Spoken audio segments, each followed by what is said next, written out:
चलिए आज का हम लोग सेशन को शुरू करते हैं। 21 नंबर जो क्वेश्चन है वो देखिएगा। 21 नंबर जो क्वेश्चन है वो क्या है, why the armature core of a DC generator is laminated. ठीक ना, लेमिनेशन से यहाँ क्वेश्चन पूछ दिया है। आर्मेचर जो कोर होता है, ठीक है, आर्मेचर जो आपका कोर होता है वो लेमिनेटेड क्यों होता है। तो पहले तो समझिए आर्मेचर कोर होता कहाँ है। ये देखिए, ये आपका पोल हो गया, बीच में ये क्या रहता है, आर्मेचर रहता है, और यहाँ पर भी एक पोल रहता है, ये एन हो गया मान लीजिए, ये एस हो गया, बीच में ये क्या रहता है, आर्मेचर। यही आर्मेचर जो रहता है, इसमें पूछ रहा है कि इसमें लेमिनेटेड ये क्यों किया रहता है। तो देखिए कल एक क्वेश्चन आया था आर्मेचर लेमिनेशन से, ठीक ना, तो ये आर्मेचर दिया हुआ था और वहाँ पर कुछ कटा हुआ था, इस साइड से यहाँ पर क्या था, कटा हुआ था, जिसमें हम लोग क्या करते हैं, वहाँ पर वाइंडिंग करते हैं।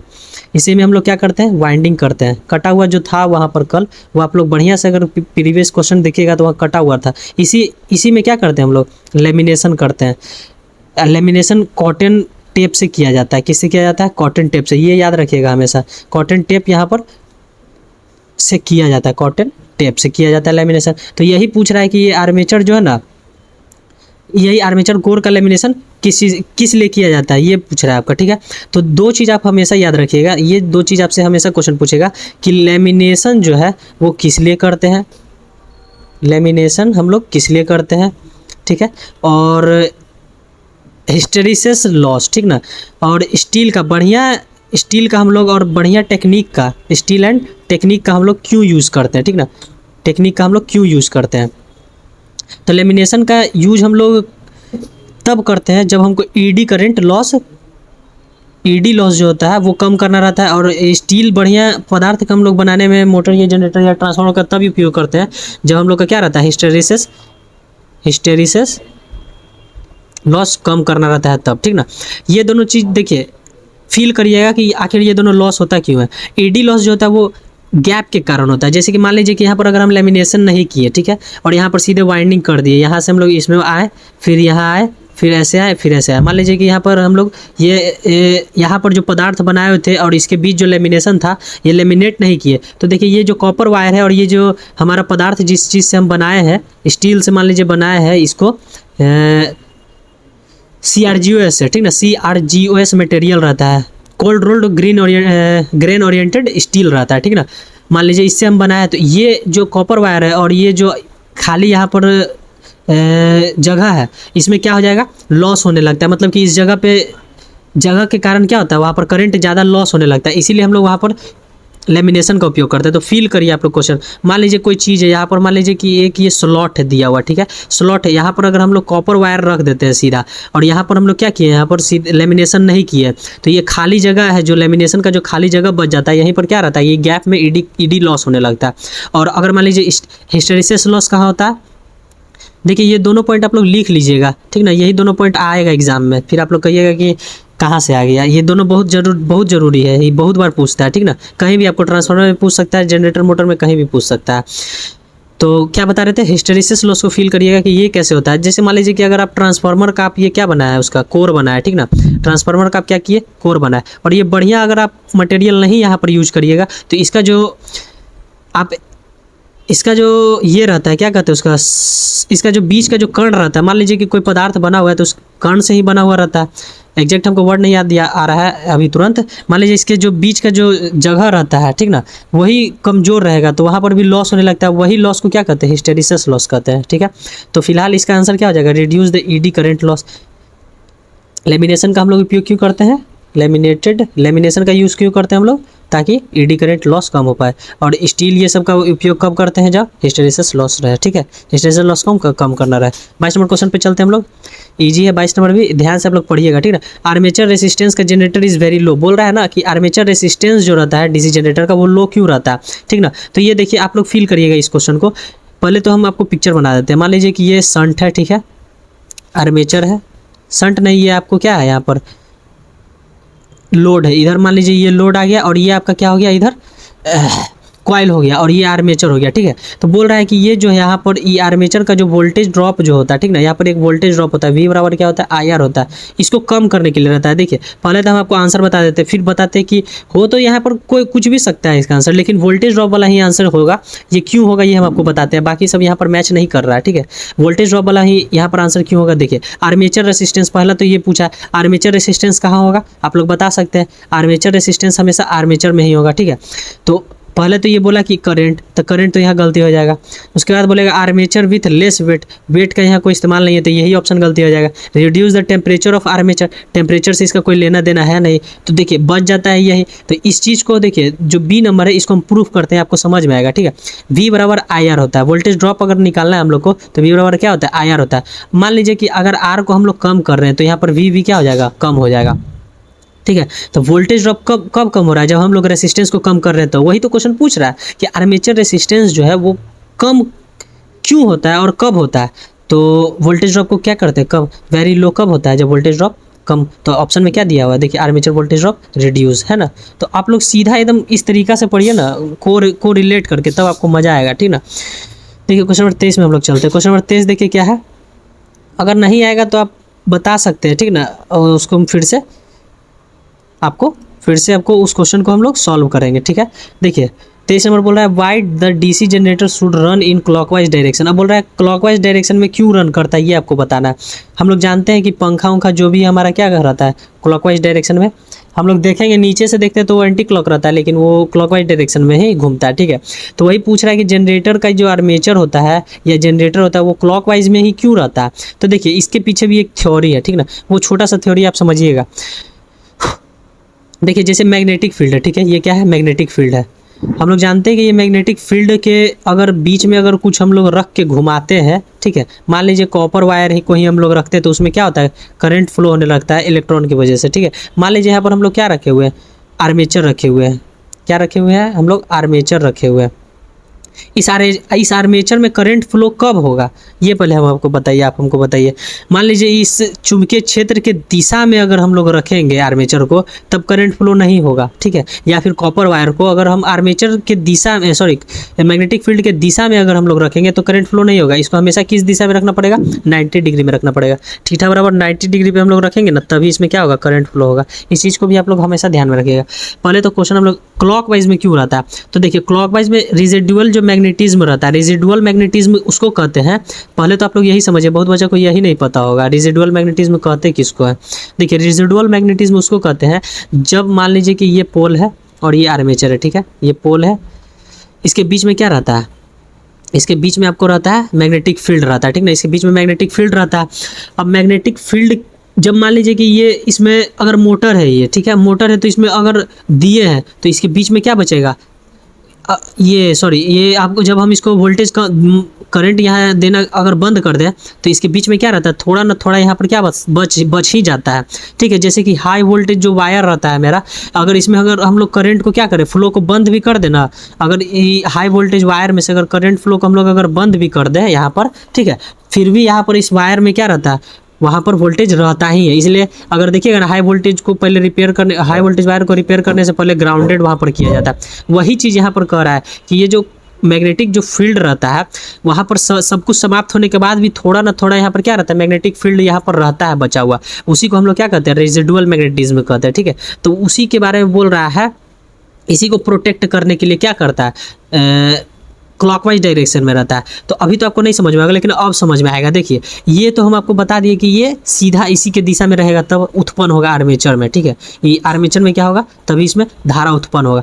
अगर मान लीजिए कि इसको हम लोग उल्टा डायरेक्शन में अगर घुमाने लगे तो ये तो क्या करेगा, मैग्नेटिक फील्ड के उल्टा डायरेक्शन में अगर हम लोग घुमाने लगे, मैग्नेटिक फील्ड के अगर हम लोग उल्टा डायरेक्शन में घुमाने लगे तो फिर इसमें करंट फ्लो ही नहीं होगा, ठीक है। करंट फ्लो नहीं होगा तो जो मैग्नेटिज्म है तो उसका तो हम लोग करंट फ्लो कर ही नहीं रहे हैं, इसको उल्टा दिशा में घुमा दे रहे हैं। इसका मतलब क्या है कि रेजिडुअल मैग्नेटिज्म को हम लोग क्या कर रहे हैं, कम कर रहे हैं। इसका मतलब ये जो मैग्नेटिक फोर्स है, इसका मैग्नेटिक फील्ड है, उसको हम लोग क्या कर रहे हैं, कम कर रहे हैं। उसी को दूसरा भाषा में लिख दिया है कि प्रोटेक्ट द रेजिडुअल मैग्नेटिज्म, ठीक ना। तो आपको समझ में आ रहा होगा कि इसको जब उल्टा दिशा में घुमाएंगे तो यहाँ पर क्या करेगा, आर्मेचर में करंट फ्लो होगा नहीं। अब फ्लो नहीं हो रहा है, इसका मतलब आप क्या कर रहे हैं कि इसका जो मैग्नेटिक फील्ड है उसको आप क्या कर रहे हैं, कम कर रहे हैं, तो रिड्यूस कर रहे हैं। यही चीज़ आपको ऑप्शन नंबर बी में बोला था, बाकी सब नहीं होगा इसका आंसर, ठीक है। क्वेश्चन नंबर 24 में हम लोग चलते हैं। देखिए बोल रहा है why compensating winding is provided in large DC generator, ठीक है। लार्ज जो डीसी जनरेटर रहता है उसमें कंपनसेटिंग वाइंडिंग क्यों उपयोग करते हैं, ठीक है। तो कंपनसेटिंग वाइंडिंग पहले आप लोग समझिए, बहुत बच्चा को वही नहीं पता होगा। तो देखिए क्या होता है कंपनसेटिंग वाइंडिंग, ठीक है। तो देखिए ये हम लोग का क्या है, पोल है, बताते जाइए कि क्या है, ये आपका पोल है और ये क्या है आपका आर्मेचर है, ठीक है। आर्मेचर में देखिए यहाँ पर क्या किया रहता है, भी वाइंडिंग किया रहता है। आर्मेचर में भी क्या किया रहता है, यहाँ पर वाइंडिंग किया रहता है, ठीक है। और यहाँ पर पोल में भी आपको क्या किया रहता है, वाइंडिंग किया हुआ रहता है। पोल में भी क्या रहता है, ये गैप में वाइंडिंग किया हुआ रहता है, समझिएगा आप लोग। और इसमें एक में कट रहता है, कट रहता है, कट रहता है, डॉट रहता है, डॉट रहता है, डॉट रहता है, डॉट रहता है, हाँ डॉट रहता है, ठीक है। हम आपको कल कॉर्क स्क्रू रूल बताए थे कि अगर मान लीजिए कि अंदर की ओर रहा तो मतलब अंदर की ओर, डॉट का मतलब क्या होता है, अंदर की ओर जा रहा है धारा, और क्रॉस का मतलब क्या होता है कि बाहर की ओर आ रहा है धारा, तो वही चीज़ है, ठीक है। तो ई जब ऐसा वाइंडिंग किया हुआ रहता है ना, तब क्या रहता है आपका कंपनसेटिंग वाइंडिंग रहता है, ठीक है। यहाँ पर भी डॉट डॉट डॉट दे दीजिए, यहाँ पर भी क्रॉस क्रॉस क्रॉस दे दीजिए, यहाँ पर भी डॉट डॉट डॉट दे दीजिए पोल पे, यहाँ पर भी क्रॉस क्रॉस दे दीजिए, ठीक है। तो यही बोलता है कि कंपनसेटिंग वाइंडिंग का क्यों यूज़ करते हैं, तो ये न्यूट्रलाइज करता है आर्मेचर रिएक्शन को, ठीक ना।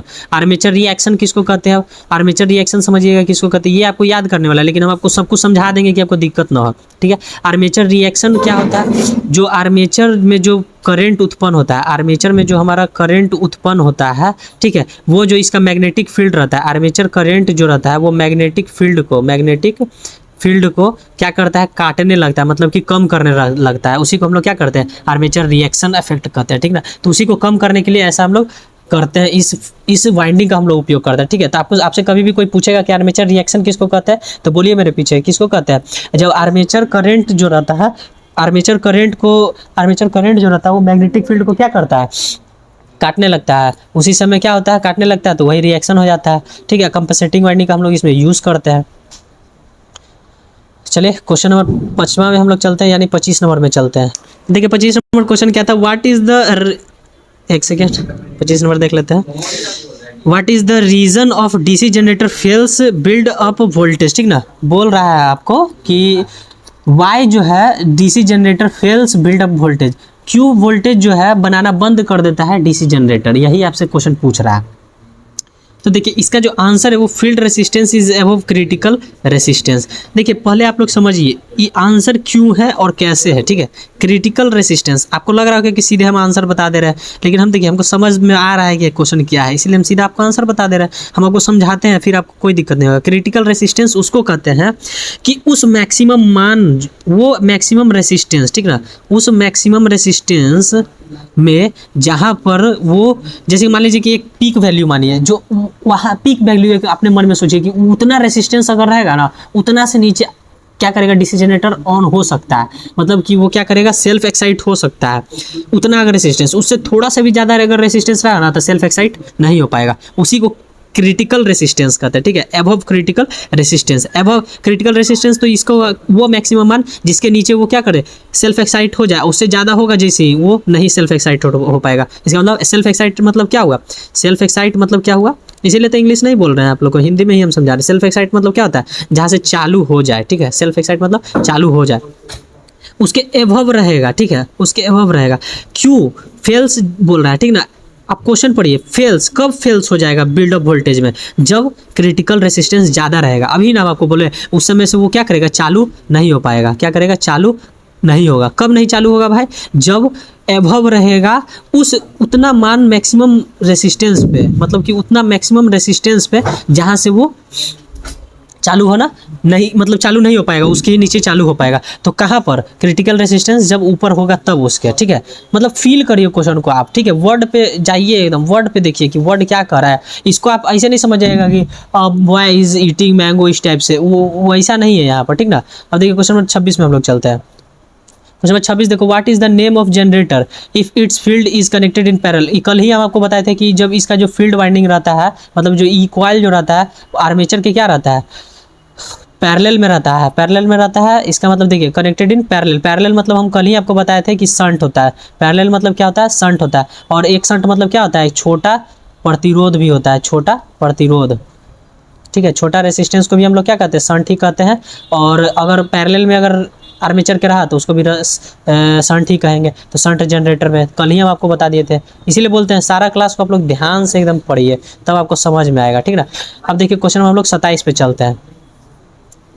क्वेश्चन नंबर 27, अब देखिए इसमें आप लोग 26 जो है, इसमें शंट वाला तो आप बता दिए, लेकिन सीरीज में रहेगा तो मतलब ई जो है, ये आपको जब इस ऐसा रहेगा तब बताइए तब क्या होता है। जब ये आर्मेचर के क्या रहता है, आर्मेचर के सीरीज में रहता है तो कौन सा रहता है, सीरीज जनरेटर रहता है, ठीक ना। और जब दोनों मिक्स रहता है सीरीज और शंट तो कंपाउंड उसको कहते हैं, ठीक है। क्वेश्चन नंबर देखिए 27 चलते हैं हम लोग। 27 में देखो क्या है, what is the purpose of pole shoe. Pole shoe का भी हम कल ही आपको बता दिए थे कि पोल शू बताई कि क्यों होता है, पोल शू इसको कहते हैं, ठीक है। कल ही हम आपको बताए थे पोल शू इसको कहते हैं, पोल टिप किसको कहते हैं, कॉर्नर को कहते हैं, ठीक है। तो पोल शू जो है ना, वो उसका काम क्यों क्या रहता है वही आपको बताना है। तो हम कल आपको बताए थे कि यहाँ पोल शू के आगे क्या रहता है, मैग्नेटिक फील्ड रहता है। पोल शू के आगे क्या रहता है, मैग्नेटिक फील्ड रहता है। अब मैग्नेटिक फील्ड को ये क्या करता है, एकदम बढ़िया दिशा से, मैग्नेटिक फील्ड को क्या करता है, ये बढ़िया तरीका से फैलाए रखता है। उसी को क्या कहते हैं, यूनिफॉर्मली बोलते हैं, uniformly in the air gap spread out the flux uniformly. कल हम आपको बताए थे कि ये बढ़िया तरीका से इसको चारों तरफ से फैलाए रखता है। अगर मान लीजिए पोलसू नहीं रहेगा तो जिधरे तिधरे छितिर बितिर कर देगा, ठीक है, जिधरे तिधरे छितिर बितिर कर देगा तो अच्छा से मैग्नेटिक फील्ड उत्पन्न नहीं होगा बढ़िया से। एक मतलब एक दिशा में जैसे कि आप देखते हैं कि मैग्नेटिक फील्ड रहता है, वो बढ़िया से नहीं रह पाएगा। और जब ये बढ़िया नहीं रह पाएगा तो आर्मेचर में बढ़िया से करंट नहीं उत्पन्न होगा। अब बढ़िया से करंट नहीं उत्पन्न हो पाएगा तो तोर घर में बिजली ना जाए तो, ठीक है। अब देख अगला डी नंबर इसका आंसर हो जाएगा, ठीक है। यूनिफॉर्मली फ्लक्स को उत्पन्न स्प्रेड करके रखता है, ठीक है। क्वेश्चन नंबर 28 पे चलते हैं हम लोग। क्वेश्चन नंबर 28 देखो, what is the function of split ring. Split ring हम कल आपको बताए थे कि कहाँ लगा हुआ रहता है, ये समझिए। सब कुछ हम आपको बता रहे हैं, कहाँ लगा हुआ रहता है। दिक्कत होगा ना तब गोली मार देंगे एकदम, ठीक है। देखिए ये आर्मेचर रहता है, आर्मेचर में यहाँ पर ये क्या रहता है, ब्रश रहता है। ब्रश के पास ही क्या रहता है, स्प्लिटरिंग रहता है, ठीक है। यही स्प्लिटरिंग में क्या रहता है, स्प्लिटरिंग के पास कम्यूटेटर लगा हुआ रहता है, ठीक है। स्प्लिटरिंग क्या करता है, स्प्लिटरिंग को क्या काम रहता है कि मान लीजिए ये जनरेटर है तो जनरेटर से यहाँ पर से धारा आया, ये धारा को क्या करता है, स्प्लिटरिंग एक दिशा में अपने पास लाता है और फिर इसको ब्रश को दे देता है और ब्रश को फिर आगे जाके ये बल्ब को ही जला देता है। अगर मान लीजिए ये मोटर रहा तो मोटर यहाँ पर क्या कर रहा है, ये बिजली इसको दे रहा है, फिर ये ब्रश को दे रहा है, फिर एक अपने एक दिशा में ही अपने से वो क्या कर रहा है, आर्मेचर को देगा तभी ये नचेगा और तब इधर फिर आटा चक्की पिसाएगा, ठीक ना। तो इस तरीक़ा से रहता है। तो ये क्या कर रहा है, एक मतलब अपने दिशा में ही क्या कर रहा है, कलेक्ट द करंट यूनिडायरेक्शनली। मतलब कि और कोई ऑप्शन पढ़िए आपको नहीं समझ में आएगा कि ये क्या कर रहा है, लेकिन आप ये पढ़िएगा ना तो आपको समझ में आएगा कि ये क्या कर रहा है, अपने एक ही दिशा में क्या कर रहा है, वो करंट को कलेक्ट कर रहा है, ठीक है। अब देखिए 29 नंबर क्वेश्चन देखते हैं हम लोग क्या है, एक सेकेंड। 29 नंबर देखो हम लोग क्या है, which material is used to make brush in generator. बोल रहा है कि जनरेटर में ब्रश क्यों बनाते हैं वो आपको बताना है, ठीक ना। क्यों नहीं बनाते हैं दोस्त, किसका बना हुआ रहता है, ठीक है। तो ये इजी क्वेश्चन है, ये तो कोई भी बता देगा कि ग्रेफाइट और कार्बन का, क्योंकि इसका जो प्रतिरोध होता है वो प्रतिरोध क्या रहता है, बढ़िया रहता है, कम रहता है। रेसिस्टेंस इसका क्या रहता है, कम रहता है, इसके इसलिए इसका हम लोग क्या करते हैं, उपयोग करते हैं, ठीक है। तो ये तो आपको याद करने वाला ही चीज़ है। 29 नंबर। चलिए 30 नंबर देखो, 30 नंबर क्या है क्वेश्चन, 30 नंबर देखो समझो क्या है। 30 नंबर देखो, 30 नंबर क्या है, why DC generator are losing their residual magnetism. देखिए ये क्वेश्चन हम आपको पहले ही बताए थे, ये आप अपने से हमको सॉल्व करके बताइए। पढ़िए ऑप्शन, पूरा ऑप्शन आप लोग को पढ़ना है, भले ही हम नहीं पढ़ रहे हैं लेकिन आपको पूरा ऑप्शन पढ़ना है, ठीक ना। पूरा ऑप्शन एक एक करके पढ़िएगा, जब तक 4-5 बार खत्म नहीं करिएगा नेवी वाला क्वेश्चन बैंक, तब तक आपको एक बार में नहीं समझ में आएगा, ठीक है। तो घबराइएगा नहीं कि एक बार में ही हमको पूरा क्यों नहीं आ रहा समझ में। पहला देखिए ऑप्शन बोल रहा है heavy short circuit in load, running without load continuously. बोल रहा है कि लगातार जो है लोड चलते रहेगा इसलिए रेजिडुअल मैग्नेटिज्म खत्म हो जाएगा, या कंटिन्यूअस रनिंग विदाउट ब्रेक, बिना ब्रेक के चले, दोनों बात वही है भाई, दोनों वही बोल रहा है बी और C. Change the direction of rotation of every often, ठीक है। हम आपको बताए थे वहाँ पर कि रेजिडुअल मैग्नेटिज्म जो है, मैं बताया थे ना आप लोग को कि रेजिडुअल मैग्नेटिज्म जब आर्मेचर जो रहता है वो उल्टा जब चलाते हैं तो जो मैग्नेटिक फील्ड रहता है वो क्या रहता है, आर्मेचर जब उल्टा जब नचने लगता है तो आर्मेचर में क्या होता है, सॉरी मैग्नेटिक फील्ड उसका क्या रहता है, कम होने लगता है। तो वही बोल रहा है। तो चेंज ऑफ डायरेक्शन जब करते हैं, मतलब कि आर्मेचर को जब उल्टा घुमाते हैं तो क्या होता है, रेडिजुअल मैग्नेटिज्म खत्म होने लगता है, रेजिडुअल मैग्नेटिज्म। रेजिडुअल मैग्नेटिज्म हम आपको बता चुके हैं, बैक करके देख लीजिएगा कि क्या है उसका, ठीक है। तो आज का क्वेश्चन हम लोग इतना ही रखते हैं, ठीक ना, 30 नंबर तक ही। कल क्वेश्चन हम लोग अगला करेंगे, ठीक है, 30 के बाद करेंगे, 30 से 40 करेंगे, 31 से 40, ठीक ना। तो आज के लिए हम लोग इतना ही रखते हैं, तब तक के लिए आप लोग से हम अलविदा लेते हैं, तब तक के लिए धन्यवाद, जय हिंद।